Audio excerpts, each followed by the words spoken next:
네, 안녕하세요. 정철은 기자는 뭘 탐구하고 계십니까, 요즘?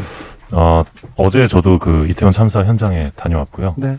관련한 기사들도 좀 모니터링하고 기사도 쓰고 있는데, 네.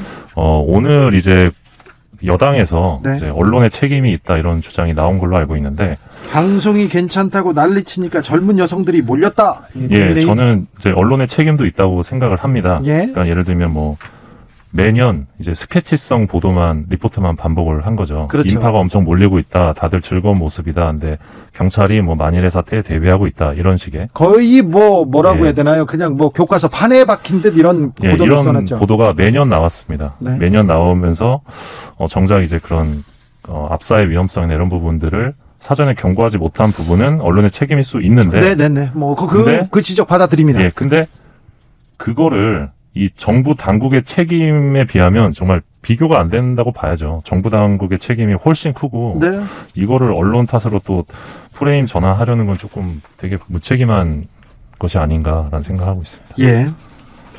그렇습니다. 네. 네. 자, 오늘 준비한 이야기로 들어가 보겠습니다. 네, 그런 가운데 경찰청에서 네. 또 정책 참고 자료를 만들었던 게 언론 보도로 알려졌는데, 그렇죠. 이게 또 논란입니다. 예. 그러니까 여기 자료를 보면 MBC PD수첩 등 시사 프로그램도 심층 보도를 준비 중이어서 정부 책임론 부각 소지, 이 대목이 있거든요. 이게 그리고 이태원 사고 정부 책임 관련 보도량을 경찰청에서 집계한 내용도 있었는데, 10월 30일 0시부터 오후 1시까지는 9건이었는데 1시부터 8시에는 108건으로 정부 책임 보도량이 대폭 증가했다. 이런 대목이 이 보고 문건에 있습니다. 네, 이거 언론 감시하고 있습니까? 예, 그러니까 이 대목이 뭐냐, 이 참사에 대해서 이 정부 당국이 일말의 공감은커녕 시민과 언론에 대한 감시와 대응 방안만 짜고 있었던 거 아니냐. 그렇죠. 예. 안전은 뒷전이더니 감시는 지금 제일 먼저 하네, 이런 생각을 할 수 없겠죠. 없죠. 예. 지금 아니 제대로 대응도 안 하던 사람들이 이거 감시만 하고 있네, 이런 생각을 할 수밖에 없어요. 세월호 때 생각나고요. 예, 그래서 지금 책임을 회피하는 정권이 이 자신들을 향한 시민의 분노가 언론의 선동 때문이다, 이런 독재 정권에서나 가능했던 망상을 반복하고 있다, 이렇게 전국 언론 노동조합에서 비판하는 성명을 내기도 했는데요. 예. 이 이명박 박근혜 정권 언론 통제 여론 조작 시도의 망령이 부활하고 있는 것 아니냐라는 우려도 지금 나오고 있는 상황입니다. 이 문건이 사실 단순한 문건이 아닌 게 이번 참사에 대한 정부 당국의 인식을 보여주고 있는 문건이다, 지금 이런 얘기가 또 나오고 있거든요. 그렇죠. 그러니까 국민의 안위가 아닌 정권의 안위에만 몰두하고 있었다, 이런 지적이 가능한 겁니다. 네. 그래서 지금 이 문건이 이제 뭐 내부 보고용이었다고 하지만 그 핑계로 무마될 수 있는 사건이 절대 아니다. 그래서 문건 작성 지시자, 그리고 문건 최종 보고 대상, 그러니까 낱낱이 규명을 해서 위법적 요소가 있으면 책임을 물어야 한다, 이런 주장이 지금 있는 상황입니다. 예. 지금 이 참사 가운데 네. 대통령의 경우는 지금 출근길 기자들과의 질의응답을 또 중단을 했습니다. 하지 않겠다고 했죠. 애도 기간에는. 예, 그래서 대통령실 출입 기자들 사이에서 이 불편한 질문을 안 받으려고 그러는 거 아니냐, 이런 뒷말이 좀 나오고 있고요. 또 이제 많이들 접하셨겠지만 정부 당국에서 참사 희생자가 아닌 사고 사망자로 이 용어를 통제하려 한다, 이런 우려도 나오고 있는 상황입니다. 네. 그리고 언론에서는 조금씩 이제 자성의 목소리가 나오고 있는데요. 희생자들의 사진, 영상 쓰지 않겠다, 그런 얘기도 했습니다. KBS에서 가장 먼저 했지요. 네, 지금 그 세월호 참사에 교훈이 있기 때문에 네. 그때 아시겠지만 그 언론 참사였거든요. 그렇죠. 그래서 그 보도와 관련된 가이드라인도 지금 나왔고, 또 참사 현장을 취재한 취재 기자들에 대한 어떤 심리치료 상담 네. 프로그램도 많이 나오고, 다들 좀 자제하는 분위기가 있고요. 또 어제 KBS의 경우는 메인 뉴스에서 이번 참사의 위험 신호를 미리 알아차리지도 경고하지도 못한 언론 역시 이 책임에서 자유롭지 않다라고 밝히기도 했습니다. MBC와 YTN도 오늘 KBS와 비슷하게 이제 책임을 느낀다는 입장을 밝히기도 했습니다. 네. 그런데 국민의힘 박성중 의원이 뭐 과방위 간사죠? 네, 그리고 여당 간사입니다. 그리고 여당에서 지금 언론 관련된 일을 하시는 분인데 방송의 책임을 들고 나왔어요.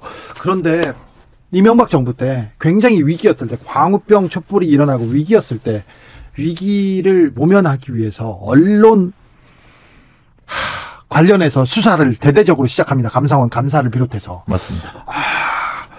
그런 방향으로 이렇게 선회하는 거 아닌가, 그런 생각이, 걱정이 막 듭니다. 예, 맞습니다. 그래서 최근에 나왔던 그 경찰청 문건이 그래서 예사롭지 않다는 것이고요. 네. 예, 많이 좀 우울하네요. 네. 예, 우려됩니다. 네. 네, 참, 이태원 참사에서 우리는 배워야 되는데, 이 재난을 직시하고 더 나아지기 위해서, 더 안전을 위해서, 더 안전해지기 위해서, 아이들을 위해서 이렇게 좀 나아가야 되는데, 또 뒷걸음질 치지 않을까, 그런 또 우려가 좀 생깁니다.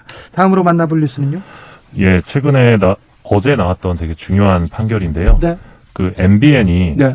2011년에 종합편성채널 사업자로 선정될 때 네. 이 납입자본금으로 3,950억 원을 약속합니다. 근데 네. 이 중에 556억을 이 임직원 차명주주를 활용해서 회사 자금으로 납입을 합니다. 네. 사기를 친 건데요. 그러니까 최초 승인 시 허위 자료를 제출해서 이게 방송법의 명백한 위반 사항입니다. 네. 승인 취소가 가능할 정도의 문제였고 사실 이걸로 거짓 서류로, 거짓 네. 자료로 지금 승인 허가를 받았어요. 그래서 맞습니다. 승인 취소가 가능한 내용이었는데, 네. 근데 이게 문재인 정부 때 드러납니다. 네. 문제가 드러나서 MBN 경영진이 지난해 유죄를 선고받았고요. 재판에서 유죄 예. 받았어요. 그리고 2년 전인 2020년 방통위에서 6개월 영업정지 행정처분을 내립니다. 네. 여기에 대해서 MBN이 불복하고 소송을 걸었는데 이 처분이 정당하다는 네. 판결이 어제 나왔습니다. 네. 재판부 판단을 보면 이 방통위 처분이 가혹하다고 볼 수 없다. 이 차명주 측의 규모를 봤을 때 이 불법 행위가 사전에 알려졌다면 아마 최종 승인이 불투명했을 것이다 이런 판단을 했고요. 그리고 이 MBN의 그 대주주가 이제 매일경제신문인데요. 네, 자회사죠. 예, 매일경제신문이 방송법이 정한 소유 제한 규정을 회피한 대목도 역시 재판부가 거론하면서 이런 비위 행위가 매우 위법하다 이런 지적을 했습니다. 네. 무엇보다 이 MBN은 이 공공성, 공적 책임, 공익성을 요구하는 이 방송 사업을 하는 사업자인데. 이번 사건으로 인해서 이 언론에 대한 신뢰가 매우 훼손됐다. 이 점을 네. 또 강조하기도 했습니다. 네. 그래서 아마 궁금해하실 분들이 계실 텐데 그러면 MBN은 어떻게 되는 거냐? 네. 그래도 문을 닫지는 않습니다. 지금 당장은요. 예, 맞습니다. 일단은 그 MBN 쪽에서 항소를 할 것으로 보이고요. 예. 그러면 이제 2심 가고 3심까지 가기 때문에 당장 문을 닫진 않을 것으로 보이는데, 근데 정작 이번 사태와 관련해서 사실 경영진이 이런 부분들을 많이 조작을 주도한 거죠. 네. 근데 이 사태에 아무 책임이 없는 사실 MBN 직원들만 지금 피해를 볼 위기에 놓여 있는 것 아니냐 이런 우려도 좀 나오고 있는 상황입니다. 재판을 굉장히 길게 끌고 갈 거예요. 예, 그럴 것 같습니다. 끌고 가면서 방법을 내겠죠. 예. 네, 법대로 이렇게 되지는 않을 가능성이 높다고 지금 저는 예상합니다. 그러니까 MBN 쪽에서도 이거를 좀 정치적으로 풀려고 하지 않을까 이런 생각도 좀 드는데요. 네. 이게 결론이 다음 정부에서 나올 수도 있습니다. 그렇습니다. 네. 저는 이 법과 원칙이 언론한테는 어떻게 적용되는지 여러분께서 그 대목에서 좀 지켜보면 될 겁니다. 보통 1심에서 2심, 3심, 1심에서 많이 다퉜기 때문에 2심에서 주로 6개월 안에 네. 재판이 끝나야 되는데 네. 이거는 그러니까 결론까지- MBN 쪽에서는 이 6개월 동안 방송을 못하게 하는 건 너무 가혹하다라고 주장을 했는데 네. 법원에서는 가혹하지 않다라고 판단을 한 겁니다. 지켜보시죠. 네. 법과 원칙대로 언론계에도 이 적용이 잘 되는지 한번 보자고요. 판결이 적용되는지. 기자들의 수다 미디어 오늘 정철은 기자 함께했습니다. 감사합니다. 맞습니다. 교통정보센터 다녀오겠습니다. 오수미 씨.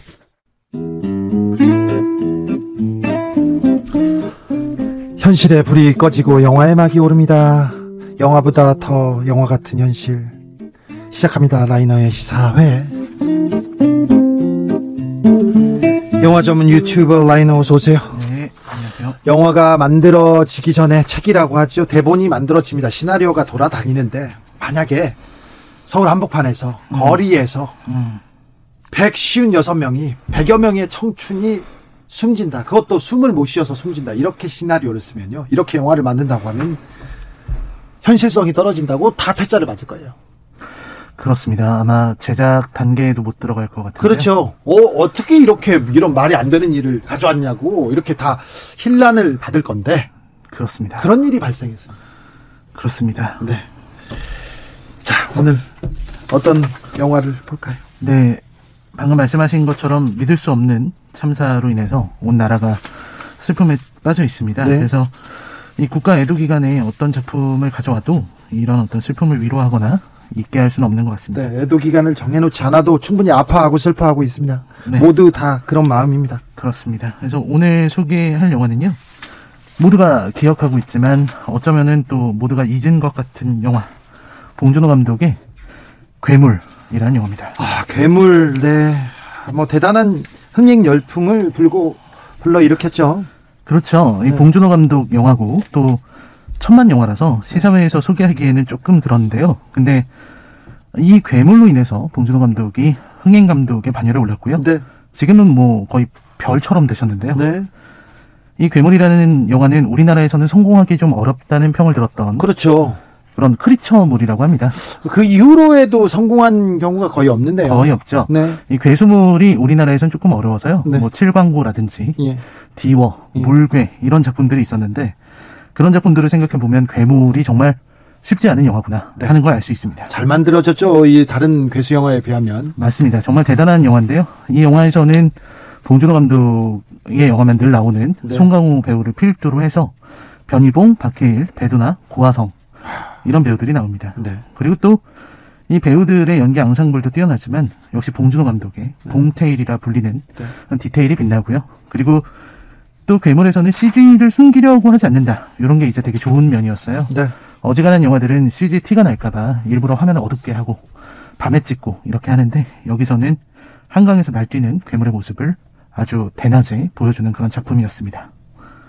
그래서 좀 더 좋은 평가를 받고 있기도 합니다. 영화 괴물 속으로 들어가 보겠습니다. 네. 이 줄거리는요, 2000년 초반에 이 미팔군 용산기지에서 시작을 합니다. 거기서 미군이 이제 그 한국인 군무원에게 여기에 먼지가 묻었다면서 이 병을 버려달라라고 얘기를 합니다. 그렇죠. 포름알데히드인데요. 네. 그거를 버리려고 하니까 이제 이 한국인 군무원이 이런 거 버리면 안 된다고. 네. 근데 뭐 한강에 버리는 게 좀 어떠냐 하면서 폐기물을 던집니다. 굉장히 중요한 메시지가 그때 거기에 또 그렇죠. 담겨 있죠. 네. 미군 기지 오폐수 아무렇게나 버리다가 근데 우리 정부는 한마디도 뭐 말을 못 하고 있었습니다. 그런데 봉준호 감독이 꼬집고 들어갑니다. 그렇습니다. 그리고 2년쯤 있다가 잠실대교에서 낚시를 하던 낚시꾼들이 네. 이상한 생물을 발견하게 되는데 그 생물이 다시 바다로 들어가는 상황이 생기고요. 그리고 이제 주인공 일행이 나옵니다. 주인공 일행은 박씨 일가인데 주인공은 박강두, 송강호 씨가 연기를 했고요. 네. 예, 박강두가 이제 아버지랑 같이 한강 시민공원에서 매점 일을 하면서 살아가고 있었는데 네. 항상 뭐 졸기만 하고 그런 친구였습니다. 예. 그래서 이제 아버지인 희봉이 나가서 오징어나 구워라 이렇게 해서 오징어 굽고 있고요. 그리고 딸은 하나뿐인 딸 현서가 학교에서 옵니다. 네. 그리고는 이 사람들이 이제 고모인 남주가 출전하는 양궁 경기를 보게 되는데요. 네. 그 상황에서 이제 문제가 생깁니다. 그 희봉이 강두한테 예. 조금 전에 오징어 갖다 줬던 4번 돗자리에 네. 다리가 하나 모자란다고 항의가 들어왔다고. 네. 다시 가서 네가 좀 해결하고 와. 그래서 거기로 가게 되는데 사람들이 뭔가를 보고 있는 거죠. 예. 전부 다 웅성웅성 모여서 보고 있어서 보니까 어떤 이상하게 생긴 생명체가 서강대교에 매달려 있었던 겁니다. 예. 괴물이에요. 괴물이. 그래서 사람들은 너무 신기했었는데 그때 강두가 맥주캔 하나를 던졌어요. 네. 그랬더니 그 괴물이 이 맥주캔을 낚아챕니다. 네. 꼬리로. 네. 그래서 사람들도 신기해서 막 던져보고 그랬는데 문제는 이 생물이 갑자기 멀리서부터 사람들을 공격하기 시작하죠. 짓밟으면서 다가오기 시작합니다. 어이구. 그래서 사람들이 이제 교량 아래에 있었던 컨테이너 안으로 도망가기도 하는데요. 괴물은 그대로 컨테이너를 부수려고 시도를 합니다. 네. 그때 옆에 있는 아주머니가 이 컨테이너 안에 우리 애가 있으니까 좀 살려달라고 그렇게 얘기를 해서 강두가 가서 컨테이너의 문을 열고 사람들을 구해주기도 합니다. 그리고 이제 강두가 넘어지고 이렇게 되는데요. 막 도망가는 그 장면 기억납니다. 그렇죠. 막 도망가다가 이제 현서를 데리고 어떻게든 도망가려고 했는데 그때 강두가 잡았던 손은 현서의 손이 아니고 다른 아이의 손이었습니다. 손을 잡고 뛰다가 손을 놓쳤어요. 그래서 다른 아이의 손을 잡은 거네요. 네, 그리고 현서는 괴물의 꼬리에 낚아채서 끌려가게 됩니다. 그리고 나서 이제 장면은 합동 분향소로 이어져요. 네, 분향소. 네, 그 합동 분향소. 언제나 이렇게 재난이 오잖아요. 그러면은 이렇게 체육관에 다 이렇게 대피를 하고 합동 분향소 차려집니다. 그렇습니다. 그 합동 분향소에 이제 남주가 옵니다. 남주는 배두나 씨가 연기했는데요. 네. 동메달을 들고 왔는데 현서가 그렇게 된 걸 알고서 이제 오열하죠. 네. 현서를 구해야 되는데. 그렇습니다. 이제 구해야 되는데요. 이 어떤 문제가 생기는 거예요. 그게 뭐냐면 어디선가 모르는 번호로 전화가 옵니다. 네. 휴대전화가. 강두가 밤에 혼자 있었는데. 네. 근데 현서 목소리로 네. 여보세요 하고 들리는 거예요. 네. 그래서 알아보니까 사실 이건 뭐냐면 괴물의 은신처에 네. 현서가 살아있었고 하수구에. 예, 물에 젖어 있었던 그 휴대폰을 이용해서 네. 전화를 시도를 했었던 겁니다. 예. 그래서 이제 난리가 난 거죠. 네. 강도가 이제 희봉한테 얘기해가지고 예. 이 큰 하수구 같은 데 있다고 얘기를 하니까 거기로 이제 찾아가려고 했었거든요. 네. 그리고 이제 경찰과 이 당국에 얘기를 합니다. 내 딸이 살아있는 것 같으니까 수색을 해달라. 네. 그랬더니 그런데 이제 그때도 국가는 없어요. 맞습니다. 경찰이 의사한테 이분들 정신과 검사 받은 적 있냐고 물어보고 예. 또 의사는 딸을 잃은 충격 때문에 정신이 나간 것 같으니까 좀 이해하자 이런 식으로 얘기를 하고 경찰이 이 희생자 가족의 유가족의 말을 무시한 겁니다. 그때도 경찰은 출동하지 않았고요. 전문가는 희생자들 가족을 무시했죠. 무시했습니다. 그리고서 결국은 가족들이 찾을 수밖에 없는 거예요. 결국은 가족이 나섭니다. 결국 가족이 나서서 이제 괴물과 한바탕 이 싸움을 벌이는데 그때 이제 희봉이 아들한테 강도에게서 총을 받아서 해결을 하려고 했는데 강도가 총알 숫자를 잘못 셌습니다. 아이고. 그래서 그렇게 그렇죠. 희봉이 그렇게 해서 거기서 안타깝게도 네. 희봉마저 희생당하고요. 예.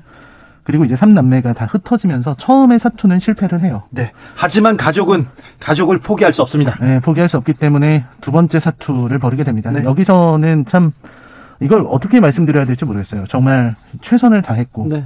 가족들이 모든 걸 다 하려고 했었고 사실 제가 말씀은 안 들었는데 여기서 바이러스 사건도 되게 중요해요. 맞아요. 이 괴물에게 접촉하거나 네. 이러면 바이러스가 생긴다. 네. 그래서 그 바이러스 때문에 사실 격리되고 이런 게 있었거든요. 봉태일 맞다. 그렇습니다. 거기 있다. 그리고요, 이 가족을 구하는 건 가족들이에요. 가족들이 화염병을 만들어 가죠. 네, 그 화염병도 이제 가족들하고 그다음에 거기 참여한 사람들이 전부 다 각계각층의 사람들이죠. 시민들이 그냥 만들어 갑니다. 그리고 양궁 활 들고 가요. 우리의 네. 근데 참 봉준호 감독이 이 영화에서는 좀 너무 야속하다 싶을 정도로 그렇게 다 같이 힘을 모아서 화염병을 준비해서 괴물에게 던지려고 그렇게 하는데 그거 번번이 또 실패. 번번이 실패합니다. 네. 그러니까 시민들이 그 모아놓은 그 힘으로도 아무래도 그런 괴물을 상대하기는 어려웠던 거죠. 그래서 결국 마지막 순간에 이제 남주가 활을 쏩니다. 근데 사실 남주의 성장도 있는 거죠. 왜냐하면 남주의 가장 큰 단점이라고 할까요? 네. 약점이 중요한 순간마다 시간을 끈다는 거였거든요. 네. 그래서 시합에 나가서도 중요한 순간에 시간 끌다가 실격하고 그게 약해가지고. 그게 약했는데 여기 마지막 순간에는 한순간도 머뭇거리지 않고 네. 그대로 그 불을 붙여서 화살을 쏩니다. 네. 그 화살이 괴물의 눈에 정확하게 관통하고요. 그리고 기름을 잔뜩 머금고 있었던 괴물은 온몸에 불이 붙어서 네. 사라지게 됩니다. 결국 가족을 구한 것은 가족이었고요. 그렇습니다. 가족을 구하지는 못하지만 다른 아이를 구해서 또 희망을 이렇게. 그렇죠. 네. 결국은 시민들이 구한 거죠. 경찰은 국가는 없었어요. 이 위기 상황에. 하지만 시민들이 고등학생이 나오고 전직 간호사가 나오고 의사들이 달려오고 그래서 시민들이 심폐소생술로 이 희망을 살려내지 않습니까? 그렇습니다. 이태원에서도 여기에서도 그랬어요. 변희봉 배우가 아버지인데 그런 얘기를 합니다. 새끼 잃은 부모 속냄새를 맡아본 적 있어? 부모 속이 한번 썩어 문드러지면 그 냄새가 심리 밖까지 진동하는 거요. 이렇게. 네. 네. 하이드님께서 길에서 걷다가 156명이 죽는 영화는 없습니다. 없어요. 그런 일은 없으니까요. 없지요. 네. 라이너가 이 영화를 추천하는 이유는요? 네, 영화에서도 싸움이 끝납니다. 네. 싸움은 끝났고 이제 세상은 원래대로 돌아왔죠. 하지만 이 박씨 일가는 예전과 같은 삶을 다시는 찾을 수가 없습니다. 그럴 수가 없지요. 아버지를 잃은 아들이면서 동시에 자식을 잃은 아버지고요. 네. 그리고 또 이제 부모, 형 모두 잃은 그런 가족들이 서로 함께하면서 네. 서로 간의 부족함과 허전함을 다독이면서 채워주면서 살아가게 되기 때문에 자기 아이를 잃었지만 또 다른 아이를 이렇게 보면서 이렇게 희망을 품습니다. 그렇습니다. 네. 사실 제가 이 영화를 추천한 이유는요. 이 영화가 나온 게 2006년입니다. 네. 무려 16년 전 영화거든요. 근데 이 영화에서 지적하고 있는 것들을 보면은 너무나 또 가슴이 아픕니다. 네. 한강에서 벌어진 무차별적인 사륙 희생, 그리고 유가족들이 이렇게 생겨나는데 정부가 아무것도 하지 못합니다. 그때도 정보는 없었어요. 그렇죠. 자국 영토 내에서 자국민의 안전과 관련돼서 일어난 사건인데도 전혀 주체적인 역할을 못하고요.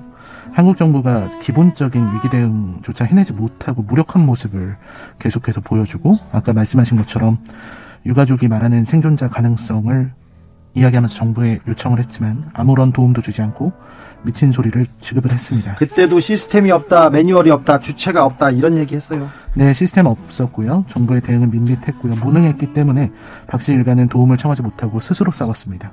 이 영화가 나왔을 때 봉준호 감독의 이 풍자에 대해서, 이 사회 비판적인 태도에 대해서 많은 말이 있었습니다. 너무 과하게 비판하는 거 아니냐, 과한 풍자 아니냐, 이런 말이 있었거든요. 반미, 반정부 얘기 나왔습니다. 네, 근데 지금 우리는 16년 전에 봉준호 감독이 지적하던 것에서 한 발도 나아가지 못했습니다. 오히려 퇴보하고 있는 것처럼 보이고요. 몰랐다는 말은 변명이 되지 않습니다. 왜냐면 이미 영화에서도 벌써부터 16년 전에도 경고하고 있었기 때문입니다. 네, 참 애석한 마음을 금할 수가 없습니다. 네, 9333님께서 괴물 영화 첫 장면에서 미군이 독극물을 하수도에 버리는 장면을 보고 설마 했습니다. 그런데 지금 미군 기지 오염을 보면서 그때 정말 사실이었구나 했습니다. 그때 문제가 됐습니다. 잘 봤습니다. 오늘의 작품은 괴물이었습니다. 라이너 감사합니다. 네, 감사합니다. 네.